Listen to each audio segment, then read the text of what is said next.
Hello guys, so welcome to my channel. तो आज की वीडियो जो है लास्ट वीडियो हो भाई सेट चैप्टर की। बाकी डाउट्स आप पे चलते रहेंगे, जो भी आपको डाउट हो मेरे से पूछो। तो part number 13 is your last part and in this we are going to solve miscellaneous exercise, यानी जो हॉट्स टाइप क्वेश्चन होते हैं लास्ट चैप्टर के एंड में होते हैं एनसीईआरटी से। इसके बेसिस पर आपके एग्जाम में नहीं आते सीबीएसई बोर्ड में, लेकिन आपको बस समझाने के लिए लाइक आपकी अंडरस्टैंडिंग बन जाए, ठीक है। बाकी इसको मैं प्रॉपर सोल्व नहीं करूंगा, बस आपको क्वेश्चन को समझा दूंगा। तो इसका पहला क्वेश्चन देखते हैं भाई। चैनल ने सब्सक्राइब जरूर कर लियो भाई, ठीक है। तो पहला क्वेश्चन क्या है, देखिए।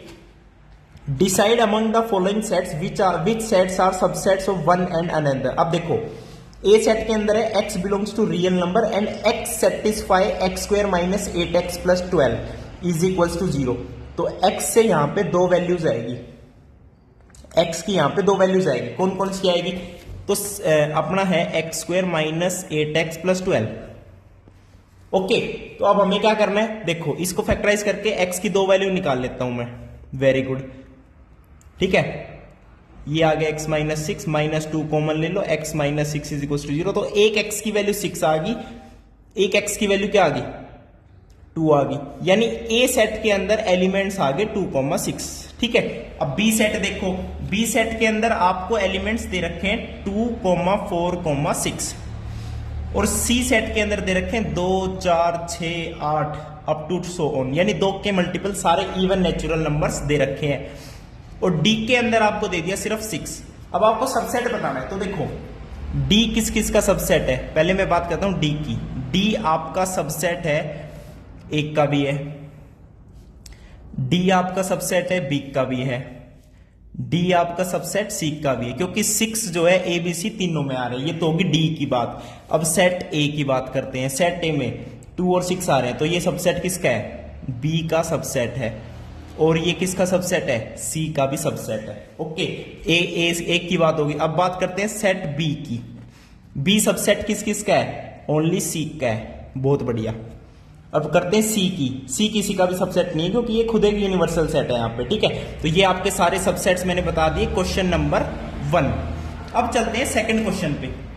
सेकंड में कह रहा है in each of the following determine whether the statement is true और false. If it is true prove it, if it is false give an example. ठीक है भाई, देखो x बिलोंग करता है a सेट से, तो a बिलोंग करता है b सेट से, then x belongs to b। बिल्कुल सही बात है, it is a true statement. भाई x एलिमेंट है a के अंदर है और a के सारे एलिमेंट्स b को बिलोंग करते हैं, तो x b से भी तो बिलोंग करेगा। बस अगला देखो, a सबसेट है b का और b बिलोंग्स करता है c से, यानी b के सारे एलिमेंट c से बिलोंग करते हैं। तो ऑफ कोर्स जो ए के सारे एलिमेंट्स है वो सी से बिलोंग करेंगे। ये बिल्कुल ट्रू स्टेटमेंट है। ओके, अब देखो अगला, ए सबसेट है बी का, बी सबसेट है सी का, देन ए सबसेट है सी का। देखो ए सबसेट है बी का, बी सबसेट है सी का, तो ऑब्वियसली ए बी सबसेट किसका है, सी का है। तो ये भी ट्रू स्टेटमेंट है। अगला देखो, A is not subset of B and B is not subset of C. तो ए और सी के बारे में कुछ बता सकते हो, हम कुछ कमेंट नहीं कर सकते, तो ये फॉल्स स्टेटमेंट है। x belongs to a and a is not subset of b, then x belongs to b। नहीं भाई, बिल्कुल नहीं है, ये फॉल्स स्टेटमेंट है। अगला देखो, a सबसेट है b का, x जो है b से बिलोंग नहीं करता, तो x a से भी बिलोंग नहीं करता। बिल्कुल सही बात है भाई, B से ही बिलोंग नहीं कर रहा है x, तो A से कहां से करेगा, क्योंकि A तो उसका सबसेट है, उसके अंदर ही तो आ रहा है। तो ये भी आपकी क्या है, फॉल्स स्टेटमेंट है। अब देखते हैं अगला third question. A B C sets दे दिए such that A union B is equals to A union C। A intersection B और A इंटरसेक्शन C भी सेम है, तो B और C बराबर होंगे, ऑब्वियसली बराबर होंगे भाई। A यूनियन B में कंप्लीट आ गया और कह रहा है ए यूनियन बी बराबर है ए यूनियन सी से। अच्छा जी, ए यूनियन सी से, तो मान लेता हूं मैं ए यूनियन सी। मान लो सी कुछ अलग है, सी मान लो ये सी सेट है। अब उसने एक स्टेटमेंट और बता दी कि A intersection B A intersection C के भी बराबर, यानी जो कॉमन है ये और ये दोनों बराबर है। ये कब पॉसिबल है, जब ये बी और सी आपस में कोलाइड कर जाएंगे, यानी B बराबर C। बस कहानी खत्म, यही तो मतलब पूछ रहा है वो। तो भाई B बराबर C होता है यहाँ पे, ठीक है। अगला देखो, 4 कंडीशंस आर इक्विवेलेंट। अब चारों कंडीशन देखो, ए सबसेट है बी का, ए माइनस बी फाई है, और ए यूनियन बी बी है, ए यूनियन बी बी है, और ए इंटरसेक्शन बी ए है। देख रहे हो? तो चारों इक्विवेलेंट कैसे हुई? तो भाई देखो मैं बताता हूं कैसे हुई। क्वेश्चन नंबर 4, एक कोई भी यूनिवर्सल सेट है, उसके अंदर बी और ये है ए। अब चेक करते हैं सारी स्टेटमेंट। ए सबसेट है बी का, बिल्कुल करेक्ट है। ए माइनस बी फाई, बिल्कुल भाई। ए माइनस बी, अब ए के सारे एलिमेंट्स तो बी के अंदर ही हैं, तो सारे कॉमन एलिमेंट्स कैंसिल हो गए, तो ए माइनस बी फाई हो गया, तो सेकंड वाली स्टेटमेंट भी करेक्ट हो गई। Third, A union B, A union B, तो बी ही तो आ जाएगा पूरा बस। अब ए इंटरसेक्शन बी में, ए में और बी में कॉमन क्या है? ए ही होता है। यानी सारी, जब ए सबसेट होता है बी का, जितनी भी प्रॉपर्टीज बनती है वो चारों इक्विवेलेंट है। फोर्थ क्वेश्चन आपका यही कह रहा है। अब पांचवा क्वेश्चन देखो, ए सबसेट दे दिया बी का, इसी में ही सोल्व कर दूंगा। Very good. तो सी माइनस बी ऑल्सो सबसेट है सी माइनस ए का, ये शो करना है। अच्छा देखो, मान लेते हैं बिल्कुल सही है, कोई दिक्कत ही नहीं है यार। यहाँ पे देखो देखो सोल्व करने के बहुत सारे तरीके हैं। मैंने कह दिया ए सबसेट है बी का, बहुत बढ़िया भाई। अब सी माइनस बी, तो सी मान लो आपका क्या है, सी मान लेते हैं, ये रहा सी। भाई अब सी को बाहर अलग से लोगे तो उसका तो कोई वैलिड रीजन ही नहीं होगा, तो सी को मैंने ऐसे बना दिया। अब देखो सी माइनस बी, तो सी में से ये बी माइनस कर दो, तो ये वाला हिस्सा बचेगा, ये वाला। ये सबसेट है किसका? सी माइनस ए का। अब सी में से ए माइनस करोगे तो ये वाला बचेगा। तो भाई इस बड़े वाले में से ये छोटे वाला, इसका सबसेट ही तो हुआ। तो बिल्कुल करेक्ट स्टेटमेंट है कि सी माइनस बी सबसेट है किसका? सी माइनस ए का।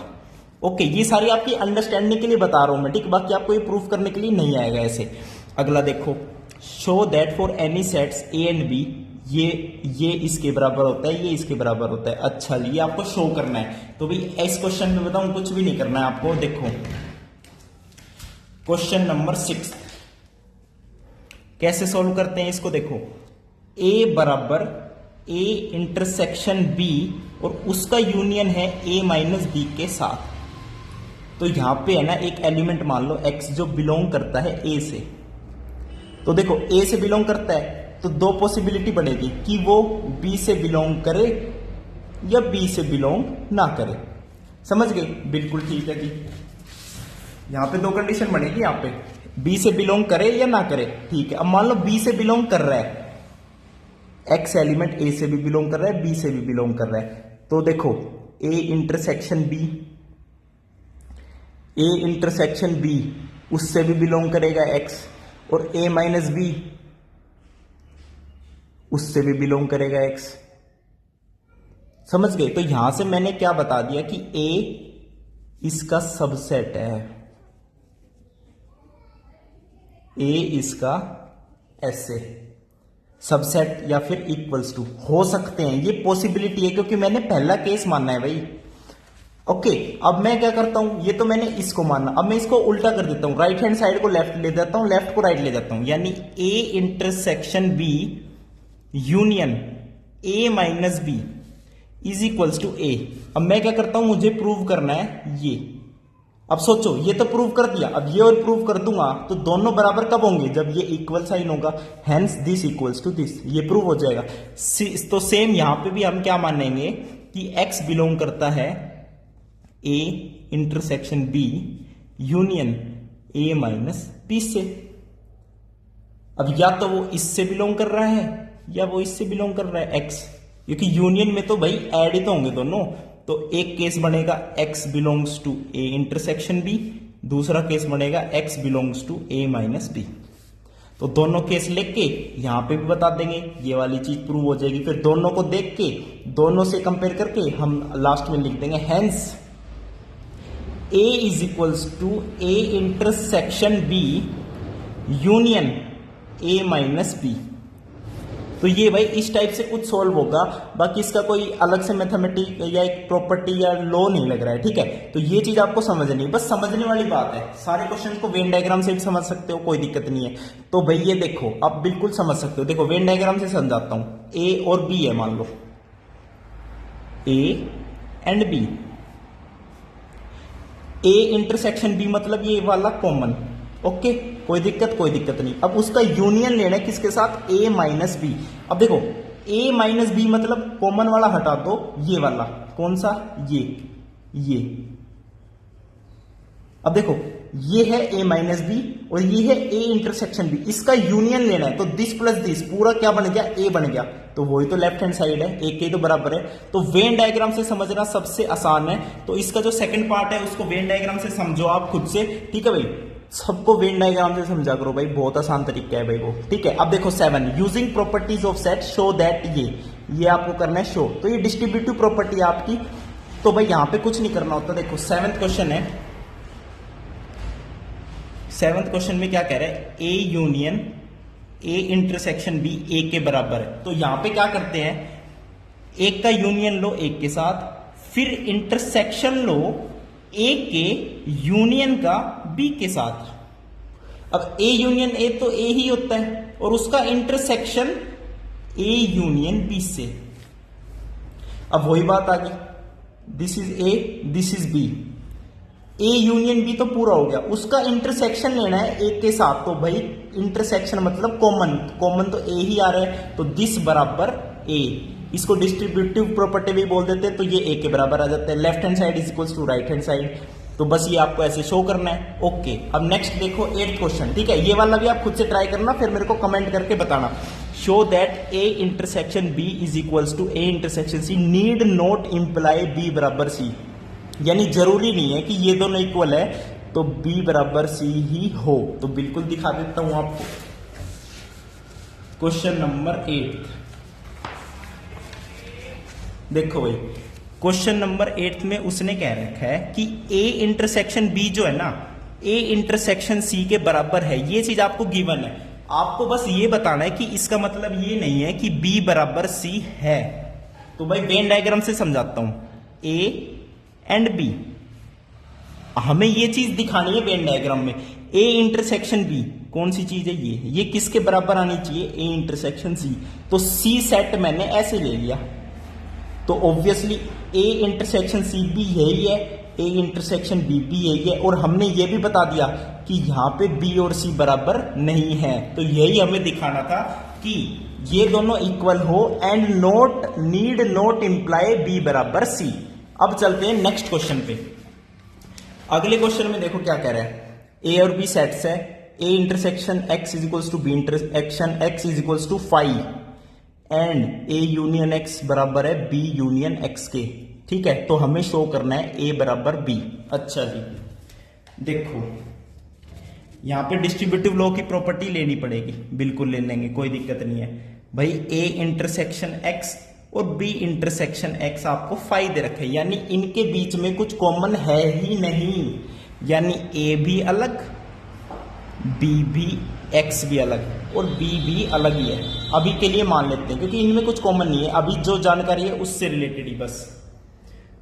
उसके बाद ए यूनियन एक्स बराबर है बी यूनियन एक्स के, ओके, कोई दिक्कत नहीं है। अब देखो ए प्लस एक्स यूनियन में क्या लिखते हैं, ए प्लस एक्स माइनस जो कॉमन है उसे माइनस करते हैं। सिमिलरली यहां पे लिखते हैं B plus X minus B intersection X. भाई ये ए है ये बी है, इनका जब यूनियन लेते हैं तो दिस प्लस दिस। अब ये वाली चीज 2 बार ऐड कर लेते हैं तो एक बार माइनस कर देते हैं, कोई दिक्कत नहीं। अब ये भी 5 है ये भी 5 है, तो ये कैंसिल हो गए। अब एक्स और एक्स और a is equals to B, खत्म कहानी। तो a बराबर भी आ चुका। अब चलते हैं लास्ट क्वेश्चन पे। देखो find sets A B such that, उनका जो इंटरसेक्शन है, A intersection B, B intersection C, A intersection C are non empty sets and, और जो तीनों का जो कॉमन है वो नल सेट आना चाहिए। अच्छा, हमें ऐसे सेट बताने हैं कि A intersection B B intersection C और ए इंटरसेक्शन सी, ये जो है नॉन एम्प्टी आने चाहिए, नॉन एम्प्टी आने चाहिए। लेकिन जब तीनों का इंटरसेक्शन लेंगे तो वो नल सेट आना चाहिए। तो ऐसे सेट्स के एग्जांपल्स लेने हैं। तो गाइज मैं ए सेट के अंदर लेता हूं 1,2, बी सेट के अंदर लेता हूं 2,3 और सी सेट के अंदर लेता हूं 1,3। अब देखो ए और बी में क्या है कॉमन, 2 है। बी और सी में कॉमन क्या है, 3 है। ए और सी में कॉमन क्या है, 1 है। लेकिन तीनों में कॉमन कुछ भी नहीं है। तो ये आपका क्या हो गया, एग्जाम्पल हो गया। तो ये था last video and last question of your chapter number sets. तो सेट चैप्टर आपको कैसा लगा मेरे को जरूर बताना। वीडियो देखने के लिए बहुत धन्यवाद। थैंक यू, नमस्कार।